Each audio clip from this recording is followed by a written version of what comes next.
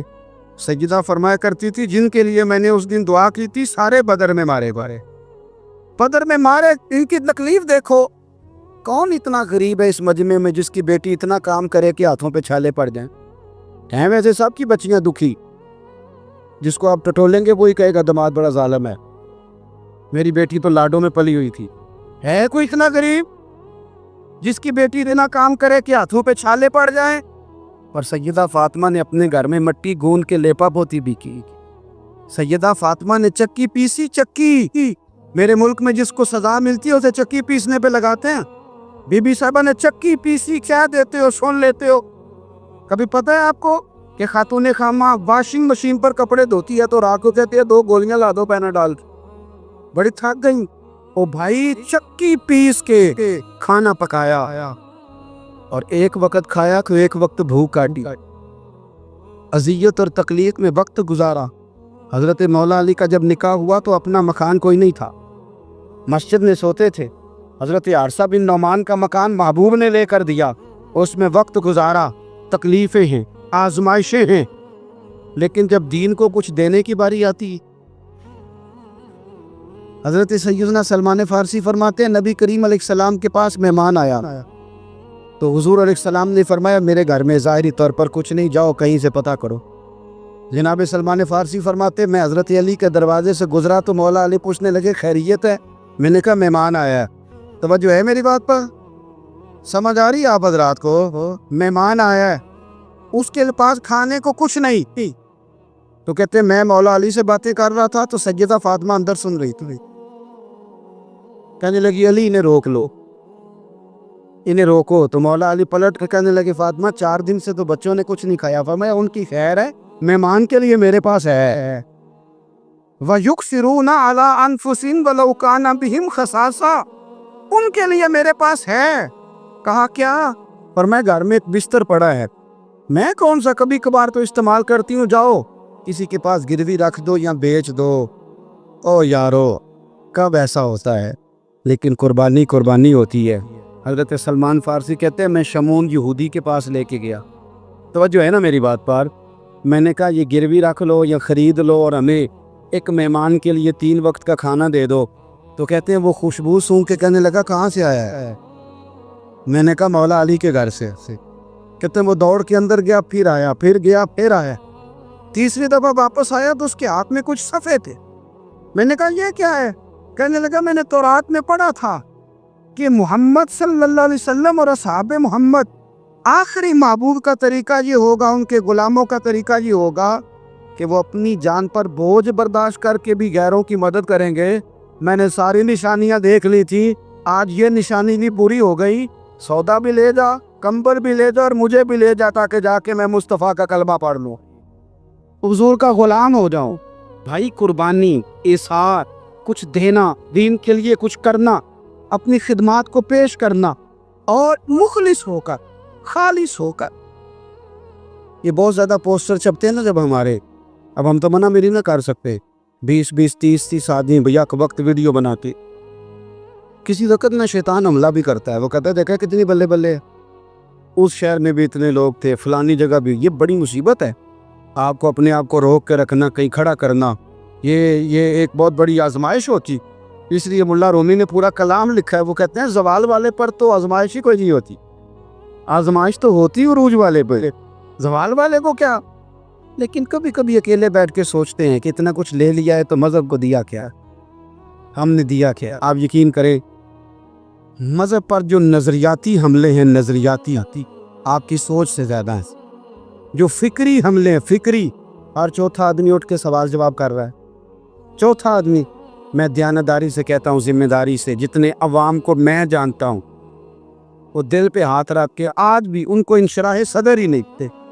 آج تک بہت سارے لوگ ایسے ہیں جو آج تک دل سے اس بات پر راضی نہیں کہ ملک میں نظام مصطفیٰ نافذ ہو رہے۔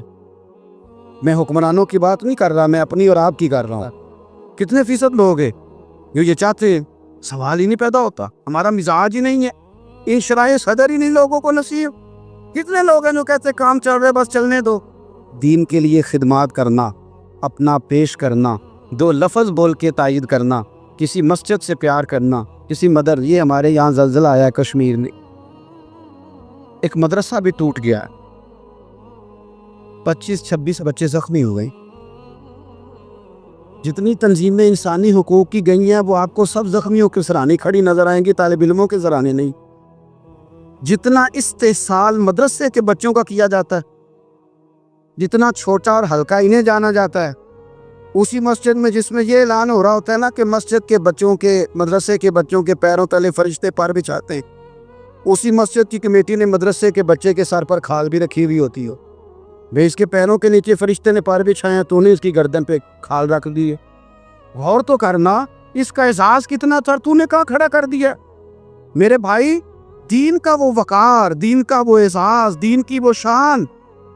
میں تکلیف سے بات کرنے لگا ہوں، تکلیف سے۔ ادھر دیکھو میری طرف، خالی پاکستان ہے کہ اسلامی جمہوریہ؟ چلیں آپ ہی نہیں اتفاق کر رہے تو آگے کیسے جانا ہے؟ بولے نہیں آپ، کیا نام ہے ملک کا؟ بولیں۔ جب آپ کی وفاقی کابینہ کی میٹنگ ہو رہی ہوتی ہے تو کتنے علماء بطور مشیر بیٹھے ہوتے؟ کتنے؟ کبھی کوئی ایسا تذکرہ ہوا ہے؟ آپ کیا اس مکتبے کی یہ جو شعبہ ہے زندگی علماء والا، اس کی آپ ضرورت نہیں محسوس کرتے کہ یہ بتائیں کہ یہ جو بل پاس ہونے لگا ہے اس کے بارے میں نبی پاک کا طریقہ مبارکہ کیا ہے، حضور کے ارشادات عالیہ کیا ہیں، دین کا منشا اس کے بارے میں کیا؟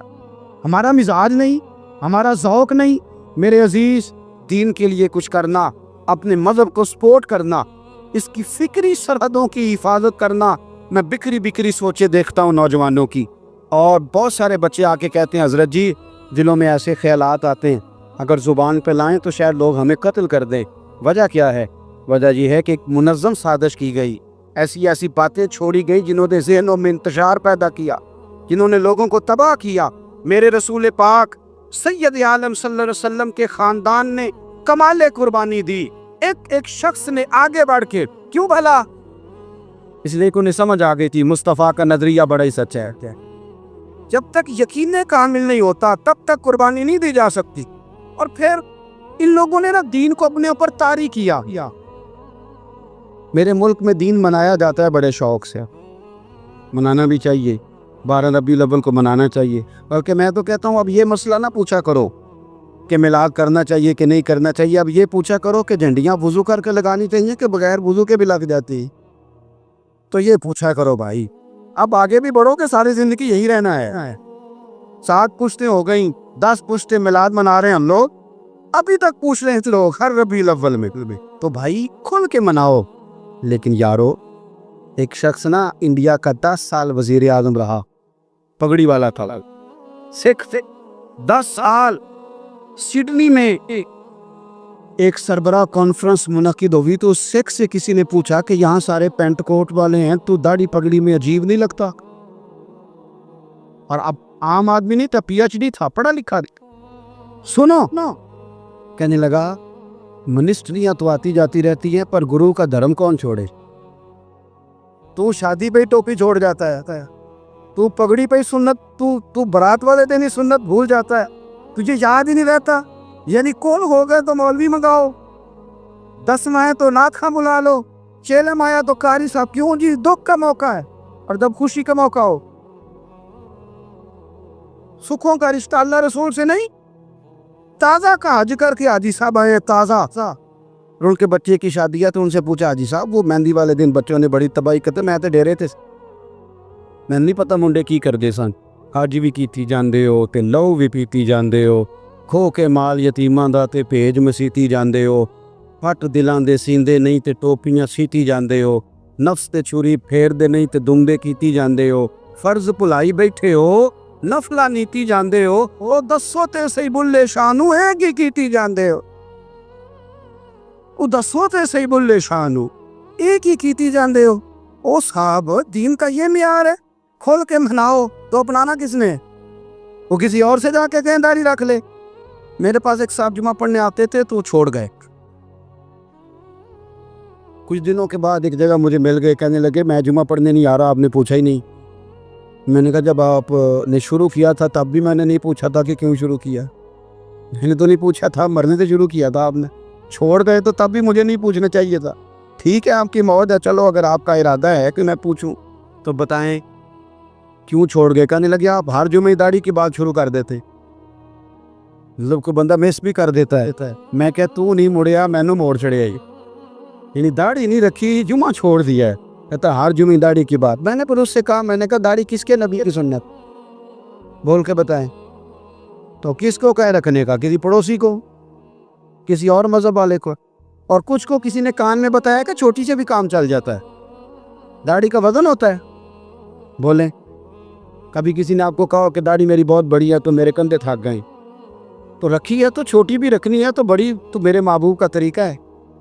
ایک مٹھی داڑھی کے بغیر تو گزارا ہی نہیں, رکھ جو لی تو چھوٹی کا کیا معنی ہوا.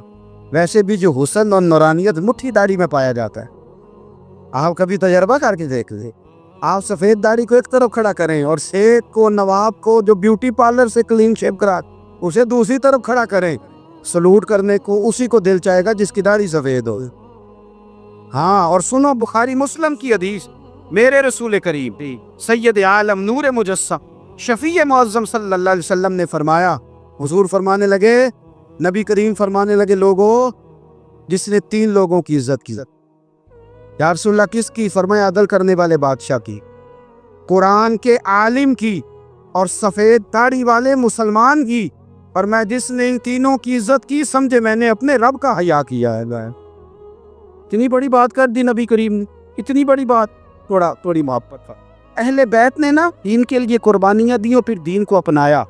بڑے میٹھے اخلاق تھے اہل بیت کے, دل میں بڑی صفائی, طبیعتوں میں بڑی مٹھاس, معاف کرنے کا بڑا ہی جذبہ, معاف کرنے کا بڑا. ہم تو بدلہ لے رہے ہیں, اوہو پنچایت میں کبھی صلح کر بھی لیں تو معافی نہیں دیتے, کہتے ہیں اب تو چودھری صاحب کہہ رہے ہیں مان جاتا ہوں, پھر جب میرے قابو آئے گا میں تو معافی نہیں دیتے, صلح کر لیتے ہیں کسی کے کہنے پر. امام حسن رضی اللہ تعالیٰ عنہ, امام حسین نے بھی بڑی قربانی دی, سر دیا ہے, پر جو قربانی امام حسن نے دی ہے نا, امام یہاں کونسلری کو بندہ چھوڑتا, کونسلری وہ جس لیڈر کی کل لوگ تعریفیں کر رہے ہوتے تھے, وہ ایم پی کا ٹکٹ نہ دے تو بندے پارٹی بدل جاتے ہیں. ایک سیٹ چھوڑنے کو تیار نہیں, پر امام حسن نے پوری حکومت چھوڑ دی اور میرے محبوب کی امت کو اکٹھا کر دیا, اور سرکار کا وہ فرمان سچا ثابت کر دیا کہ یہ میرا بیٹا سید ہے. جب مسلمانوں کی 2 جماعتیں لڑیں گی تو صلح کرائے گا. امام حسن اپنی ایک بیوی کو طلاق دینا چاہتے, اتنے اختلافات ہو گئے کہ بات طلاق تک چلی گئی. امام حسین آئے, کہنے لگے بھائی سنا ہے طلاق دے رہے ہو بھابھی کو؟ سنانے لگے ہاں. کہا کیا ہوا, کیا بات ہوئی, جھگڑا کیا ہے بتائیے. تو امام حسن مسکرا کے کہنے لگے حسین آپ نے قرآن مجید نہیں پڑھا؟